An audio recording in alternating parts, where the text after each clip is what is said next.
what we can, I don't know if this would qualify technically as a solar integrated green roof, but we can definitely integrate solar panels onto the rooftop near a green roof in different configurations. A popular one being solar canopies. And so these can be installed, 2 to 3 meters above the rooftop in a flat canopy, and they serve as a pergola so people can sit underneath it, because you don't, at least here in New York, I have no interest in being up on a rooftop for an extended period of time without any shade on a hot August summer day. You would absolutely roast. But if I was underneath a pergola and maybe had a drink in my hand and was looking out over a green grassy meadow, that could be quite beautiful, but also would be high functioning.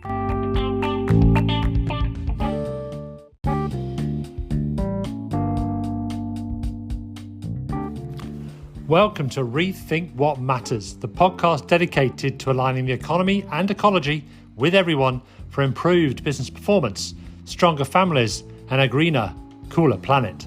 And today I'm joined by Alan Burchell, Principal at Urban Strong in Brooklyn, New York, United States. And we're going to be discussing integrated solar green roofs.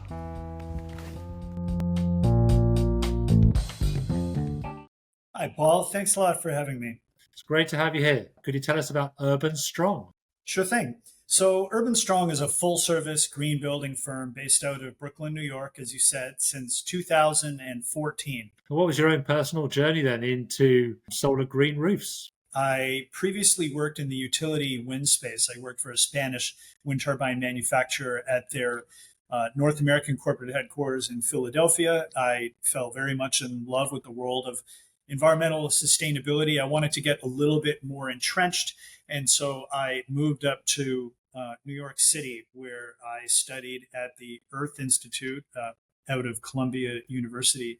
And I was looking for, a new industry to sink my teeth into. I had a strong concern about the global freshwater crisis. I recognized that if we're going to battle climate change efficiently and successfully, we're going to need to do so in urban centers where, as you know, more than half of the global population are now residing.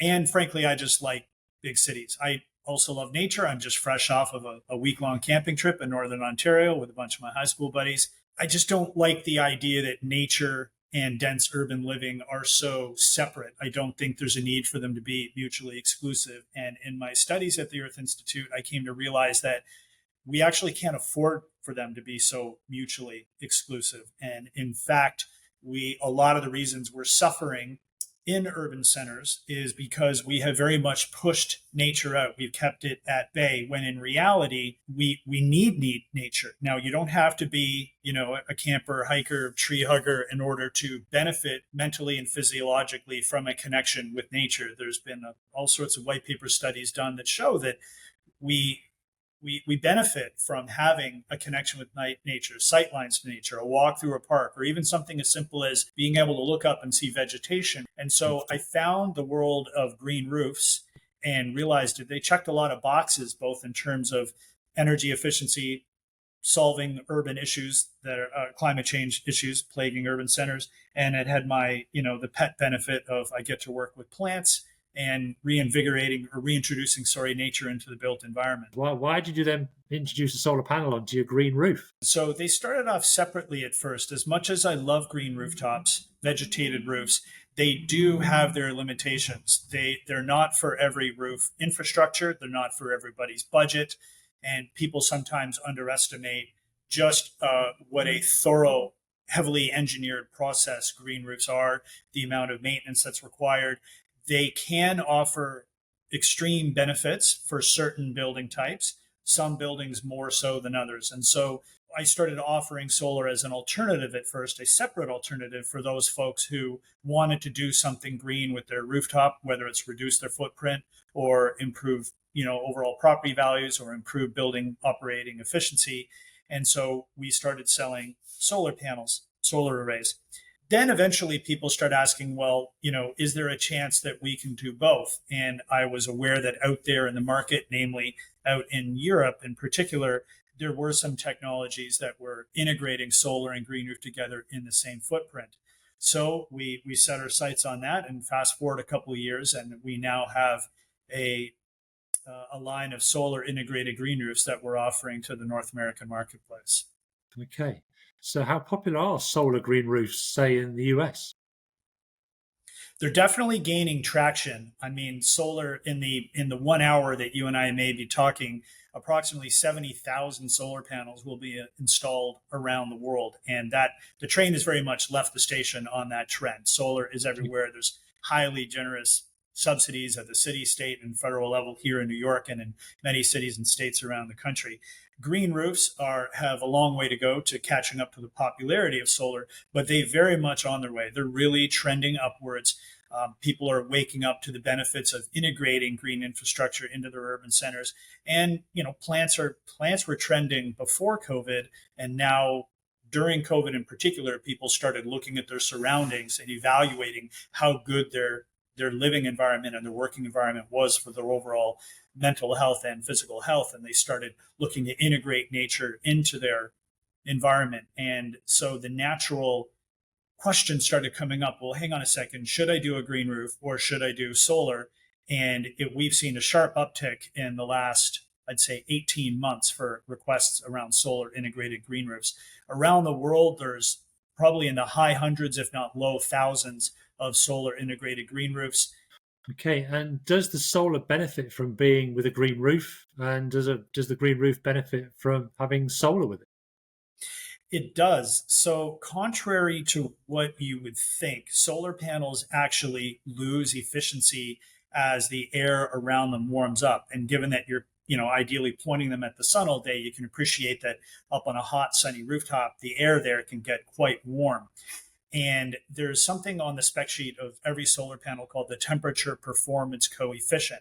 And this is a very small negative percentage number, and it dictates the percentage of electricity production efficiency that particular solar panel will lose for every degree of temperature that the ambient air underneath and around the solar panel warms up.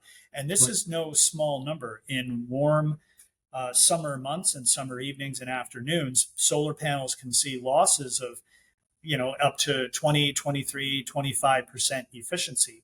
Right. Now, vegetation, we all understand, inherently cools the air around it, which is why we all flock to a park or the forest on a really hot day, and you oftentimes feel the cooler air even before you get to the forest or the park. This happens through a stage of photosynthesis called evapotranspiration. Basically, when vegetation is sweating out its excess moisture that it no longer needs, it ends up cooling the air around it. And if you vegetate underneath a solar panel, you're cooling the air underneath it. You're reducing that performance efficiency loss. A double negative becomes a positive, and you can often see, depending on the climate and the orientation and the vegetation, you can often see a solar panel's efficiency boosted by anywhere from 6 to 12% on these really hot summer days, based compared to the base case of a business as usual, where the solar panel might just be installed on top of a black tar bitumen rooftop. Right, but doesn't all that moisture from all that green roof, doesn't that interfere with the solar panel at all? No, it doesn't. The moisture it's vapor. It's in the atmosphere. It's not raining down on the panel or anything like that. It's just generally cooling the air around it. So it has no impact from that perspective. But one thing you would need to watch out for is when we're selecting which plant species to plant in and around the panel, you have to look out for two things. Firstly, you want to make sure that the vegetation doesn't grow up so tall that it casts a shadow or shade onto the panel. So we specify low ground covering species that don't really have any height to them. And then secondly, you want to select plant species that don't shed any pollen dust, because any kind of dust or debris on a panel can somewhat reduce its efficiency. How are the green roofs benefiting from having the solar panels alongside them? Yeah, that's a great question. So green roofs benefit from diversity. If you can find a way or have the opportunity to plant multiple different species of plants up on the green roof, then you improve its overall diversity and resiliency, because you never see a forest with just one species, because any one pest that could come along could then wipe out the whole forest. Similarly, multiple species, when they're in close proximity, can share nutrients with one another. And so when you integrate solar panels onto a green roof, you're going to have some areas of the green roof are always in bright sun, or between the rows and the spacing and around the perimeter. But then you're going to have some areas of the green roof that are partially, if not fully, shaded by the solar panels. So different plant species prefer different levels of sun. Just like in your apartment, some plants like to be right on the windowsill in bright light, some like to be a little bit further back. So we'll plant shade tolerant species underneath and around the panels, and then the bright sun tolerant or bright sun seeking species in the aisles and rows separate from the solar panels. So if we're combining solar panels with green roofs, what percentage of the roof would be, say, what percentage of the roof would be covered by solar panels? That's a great question. So there are typically many things up on a rooftop that are creating shaded areas where you cannot install solar panels, regardless if they're integrated with green roofing beneath. So typically the parapet or the edge walls are, about a meter or 3 or 4 feet tall. They create some shading. Oftentimes the stairwell bulkhead itself, rooftop mechanical equipment, they're typically casting a lot of shade. And then there can sometimes be fire department rules and regulations that say that there need to be clear pathways set back from the front street side edge of the building in case they want to jump up with their ladders. So already solar panels you're never filling the entire roof area with solar panels. Green roofing, we typically throw in a factor of about 87% of a roof area, just for a crude rule of thumb, can be vegetated. And this is similarly accounting for space around rooftop mechanical equipment and parapets and the bulkheads. Some waterproofing manufacturers don't want you to vegetate right to the edge of a wall. Similarly, when you integrate the two systems together, you typically can't have the same density of panel row spacing as you could if it was not vegetated, because you end up having the panels a little bit more steeply angled in order to allow sunlight to get partially to the vegetation that's underneath the panels. For example, here in New York, if it's not vegetated, then many people designing a solar array for a rooftop may lay the panels flat or at a 5-degree tilt. But if we're going to be integrating it with vegetation, we may say, look, at the minimum, you're going to want to tilt it 10 degrees. When you tilt it up, though, that panel, each row of panels, creates a bit of a longer shadow behind it, which means you've got to move the next row back a little bit further. So you do lose a little bit of row spacing there. But oftentimes, each individual panel, its efficiency can be boosted if it's a bit more steeply pointed, particularly here in the north. We have reduced the area of the solar panels, and we have reduced the green roof as well, haven't we? So it seemed like, we've got less energy, so less money, and less cooling, less efficiency. But this is still a good idea. This still works for people. So I'll say two things to that point. One, although you do reduce row spacing, as I mentioned earlier, the evapotranspirative cooling effect of the vegetation does help those solar panels that are integrated produce at a higher rate of efficiency. So yes, you lose some on the increased row spacing, but you gain some of it back by the increased electricity production from each of those panels that does make it onto the system.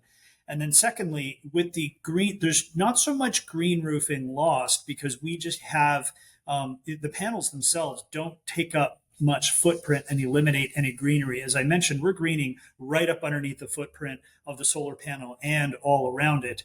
You could argue that you're losing some, insulation benefit only in that the photons are striking the panel rather than striking the membrane or striking the green roof instead of the membrane. But the green roof, a lot of insulation and cooling benefits that green roof offers is when they're retaining storm water. And so holding a bit of water provides more evaporative cooling and more insulation. So you're still getting the bulk of the thermal insulation benefits of the green roof, whether it's integrated with solar panels or not.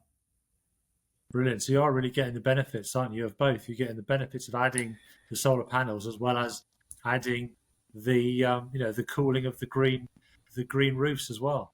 So they do sound like they're made for each other in a way, don't they? Solar panels and green roofs work really well. They do. I mean, people assume that there are sworn enemies battling for real estate and photons up on the rooftop, but in reality, they play very nice together if when designed and installed correctly. So installing them correctly, then do their installation requirements, do they differ? Do they conflict with one another? One benefit, before we get to the conflicts or potential conflicts, one benefit is that, where possible, solar installers like to not penetrate the roof membrane when they're laying down the racking for the solar panels. So commonly they're ballasted down with a simple cinder block. I get a little kick out of the dichotomy there of the very old rock technology weighing down the cutting edge technology of solar panels. But that really is the modern day current business as usual approach to ballasting down the panels and the racking so that they don't blow away. When you install a solar integrated green roof system, you can use the weight of the green roof and the growing media, like the engineered soil and all the different layers of the green roof, can actually act as the ballast and weigh down the racking of the solar panels.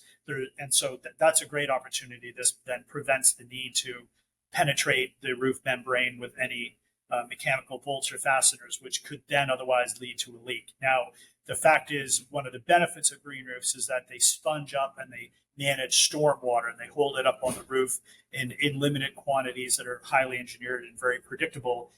But when you are holding that much water up there, you do have to be extra careful that the roof is absolutely watertight. So in the event that you did have to make some penetrations in order to weigh down or fasten the racking or run any conduit, electrical conduit or something like that, you need to make extra special attention to these penetrations to make sure that they're waterproofed. And we're always going to look to make sure that the roof drains are completely free and clear of any debris, because you want the excess water beyond the maximum carrying capacity of the green roof to be able to flow down these drains freely.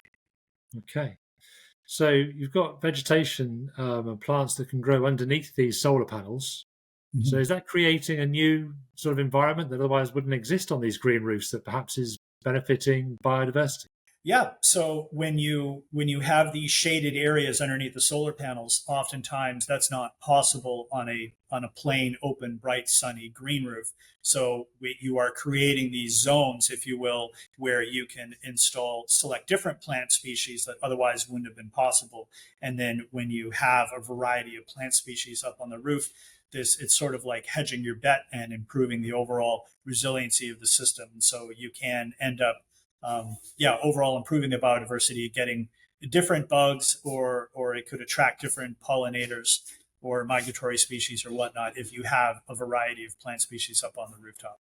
But what about the vegetation of the plants underneath the solar panels that now aren't receiving any rain? So built into the design of the base of the solar integrated green roof racking, water that runs down off the solar panel and trickles down off the leading edge of the panel falls directly down, trickles down through a gravel strip that we install in the vegetated area right beneath the leading edge of the panel.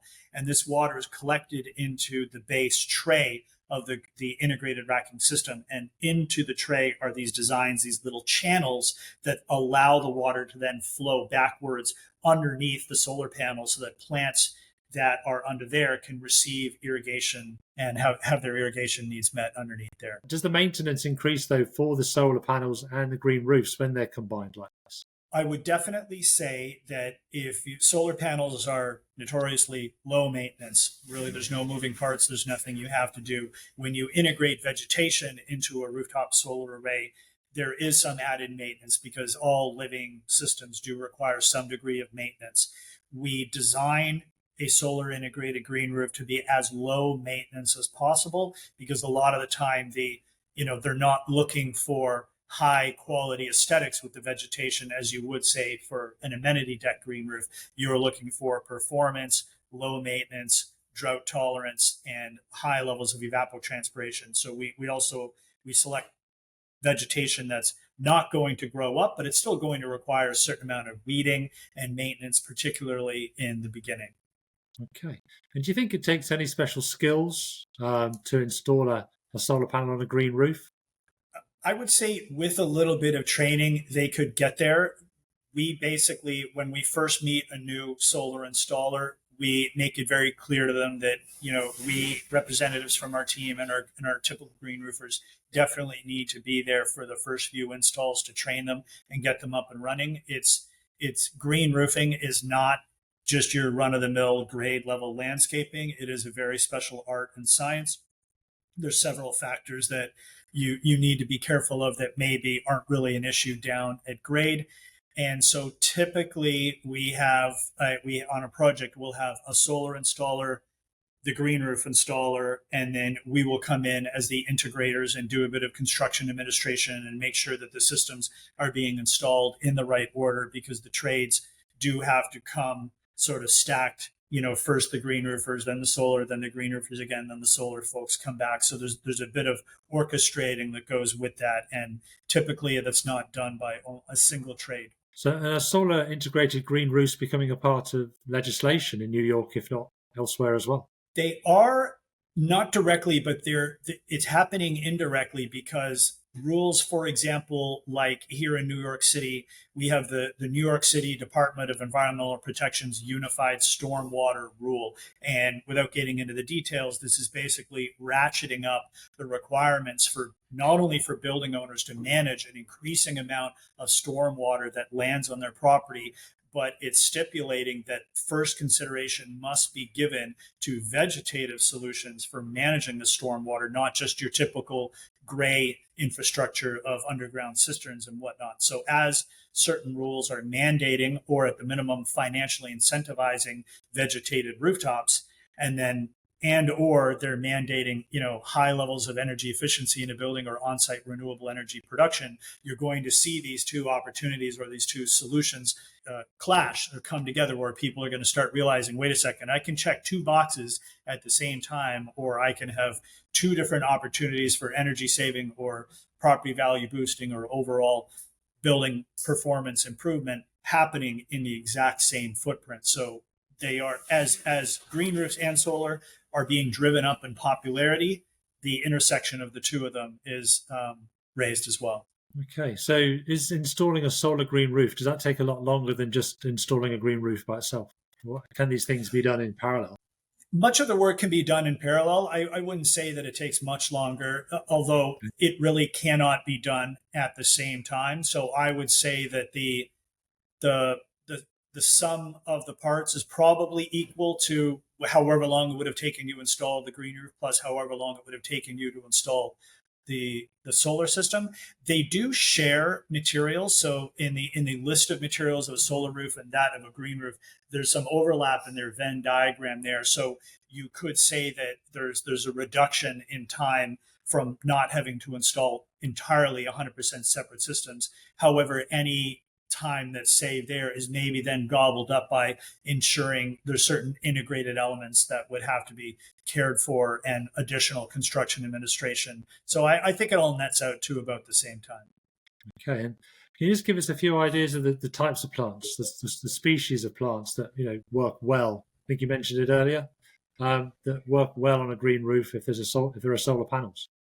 Yeah, they're all going to fall in the category of sedums. And so we have I don't know them off the top of my head, but there is a definite list of sedum species that do not shed a lot of pollen dust and do not grow vertically.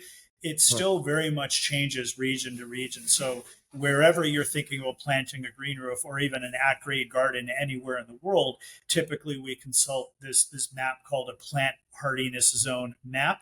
And this will basically tell you, how severe are the conditions for vegetation in your area of the world. And these maps get pretty finite. And I think there's about 15 different zones in the US alone. And your plant hardiness zone will dictate which plant species are possible for at-grade gardening or up on a green roof. We typically bump up a couple of levels when it's a green roof compared to at-grade, because the conditions up on a roof tend to be colder and windier and just generally more harsh than the grade level landscaping on the same property. And are the solar panels always integrated with the greenery of the roof, or are the solar panels also used in other ways on the green roof, maybe for shading of where people are sitting, for example? what we can, I don't know if this would qualify technically as a solar integrated green roof, but we can definitely integrate solar panels onto the rooftop near a green roof in different configurations. A popular one being solar canopies. And so these can be installed, 2 to 3 meters above the rooftop in a flat canopy, and they serve as a pergola so people can sit underneath it, because you don't, at least here in New York, I have no interest in being up on a rooftop for an extended period of time without any shade on a hot August summer day. You would absolutely roast. But if I was underneath a pergola and maybe had a drink in my hand and was looking out over a green grassy meadow, that could be quite beautiful, but also would be high functioning. So what is the ROI on a solar green roof then? That is a tricky question because it very much depends on several different factors. It's going to, whether it was just the solar array or the green roof alone, each one depends on many different factors. So it's going to, they benefit or suffer from economy of scale. The bigger the system, overall things get cheaper either per square foot or per watt, however you want to size it or gauge it, sorry. It also depends on the incentives that are available. Green roofs are incentivized in some parts of the world, some cities, but not in others. And that can make a substantial difference in the return on investment. I'd say similarly, the other issue would be, what is the building type exactly? Is it a commercial entity, an institutional entity? Is it a single family home? Is it a multifamily building? And I say this because they in particular will benefit differently from a green roof. So green roofs offer an array of benefits. I like to refer to them often as a Swiss Army knife of benefits, but not every building type can benefit from each of the features or benefits that green roofs offer. So for example, a commercial entity that's looking to improve its branding, improve its overall HR hiring ability and employee retention. If you have a green area that employees can walk out onto or enjoy sightlines to as they're working along, they can see productivity boosted, overall company morale boosted. All of the things being equal, people prefer to work in a company that is visibly green and putting out a reputation of sustainable conservation. And when you have a vegetated rooftop on your building, this is really great for branding and overall company morale and employee retention. You don't have branding and company, employee retention on a single family home. You don't necessarily have that in small companies or multifamily buildings either. So there are certain benefits that don't really apply to certain building types. So are there integrated solar green roofs in both intensive and extensive green roofs? So they're used in both applications? They can be. However, we typically will only install extensive, shallow, simple, low-rise vegetation green roofs underneath and around the solar panels. Intensive green roofs tend to be quite lush and beautiful. You get bushes, grasses, big flowery vegetation, and you don't want that in the immediate vicinity of the green roof. But oftentimes, my ideal green roof has some amenity decking with lush, intensive green roof around it. The rest of the area is covered with solar integrated green roof where possible. So you'll get different pockets of vegetation on different parts of the roof, but in the immediate vicinity of the solar panels, you're only going to want extensive green roof. And so an integrated solar green roof, is that helping with a company's ESG score as well? Absolutely. So they check a lot of boxes with the environmental and social and governmental qualities that you're looking for in a system. So socially speaking, they improve mental health, physical health, connections with nature. And it's even been shown that when a certain amount of green infrastructure, meaning green walls and green roofs, are installed in certain neighborhoods, they've seen the crime rates actually come down. Green infrastructure, as opposed to gray infrastructure like sewage and pipes and tanks and cisterns, green infrastructure tends to create a lot of local jobs, local ongoing jobs that require ongoing maintenance. So that's great. There's, of course, all the environmental benefits. The green roofing on rooftops is sequestering carbon. It's cleaning and cooling the air. It's providing habitat for local and migratory species of birds, bees, bats, butterflies. And yeah, it's a great way for a building to green its portfolio of companies and building assets. How are integrated solar green roofs? How are they a part of different building standards? Got it. So two building standards that they contribute to immensely would be the LEED building standard and the WELL building standard. Solar and green roofs on their own check a lot of boxes across several different categories within both LEED and WELL. And when you integrate the two of them together, not only do you get the credits from both technologies that are transcending multiple categories, but you can sometimes qualify for the innovation and design category. So they're great for a green roof alone can skyrocket a building's rating from maybe bronze all the way up to gold or platinum because of all the different credits that it can qualify for.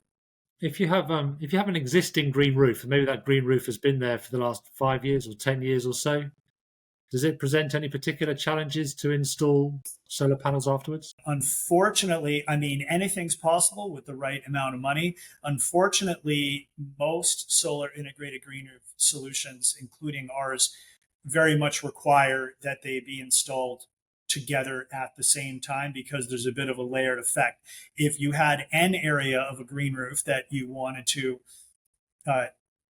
upgrade into an integrated system, we could, depending on the green roof system that's installed, we could remove a portion of it, install the foundation for the solar integrated green roof racking, and then place the green roofing back on. It would just mean a little bit of extra labor. Are there any other trends in play at the moment with integrated solar green roofs that you're seeing? We're seeing an increase request in solar integrated green roofs from both multifamily buildings and schools for very different reasons. The multifamily buildings are looking to reduce their electricity bills and improve their building's energy efficiency. And so they're very much looking at solar. But COVID has woke them up to the idea that they want to be able to access nature, maybe without going into public. And so the idea of having an exclusive rooftop park or rooftop garden is, very appealing to them. And so they start to ask, hey, can we do a little garden sitting amenity area in one corner, but put solar across the rest of it? And this naturally leads to a discussion around the opportunity to have green roofing throughout so that they're not just looking at a solar array, but instead looking at a solar array surrounded by greenery, which is more aesthetically pleasing. Plus you get all the operational benefits of both systems. Schools are increasingly contacting us about solar integrated green roofs because particularly for schools, solar integrated green roofs have the benefit of tapping into a long list of different curriculum subjects. And so they'll often turn the rooftop into a living laboratory or learning opportunities. So we'll integrate a deck and some pathways, some walking pathways around the system where the students can be led and they can do little studies and, everything from physics to nutrition to life sciences. So we've definitely seen an uptick in that trend there. And how does wind figure in the installation of a solar green roof? I can imagine the wind might want to pick up the solar panels and blow them away. And believe it or not, they would also pick up the green roofs, particularly in the corners of the roof. So wind uplift is a crucial part of the due diligence and the permitting that our building engineers need to consider when filing with the Department of Buildings, particularly here in New York, because we're in a hurricane zone. So extensive structural engineering and wind uplift studies must be done whether it's a solar roof or a green roof, or particularly a ballasted solar green roof, because we are relying, and one of the benefits, as I mentioned earlier, of a solar integrated green roof is that the weight of the green roofing can act as the ballast and weigh down the solar array. So you don't need the cinder block ballast, and you don't need to be penetrating the roof membrane with mechanical fasteners, which could potentially lead to leaks. However, some very careful engineering calculations must be done by a registered, professional engineer to show that when the green roof is dry between rainfall periods, show that it's still heavy enough to weigh down the solar equipment so that it doesn't get picked up like a kite and blown off the building. But then similarly, when the green roofing is at its maximum saturation, when it's holding the greatest amount of stormwater that it was designed to, we need to make sure that it's also not so heavy that it's going to put any additional or unwanted or stress on the structural capacity of the roof. And thanks very much for your time on this podcast. I really appreciate it in helping us to understand the benefits of integrated solar green roofs. Paul, thank you. It's been an honor to be on here. Thank you for all your excellent questions. I appreciate your time and the opportunity to spread the word about the benefits of solar integrated green roofs.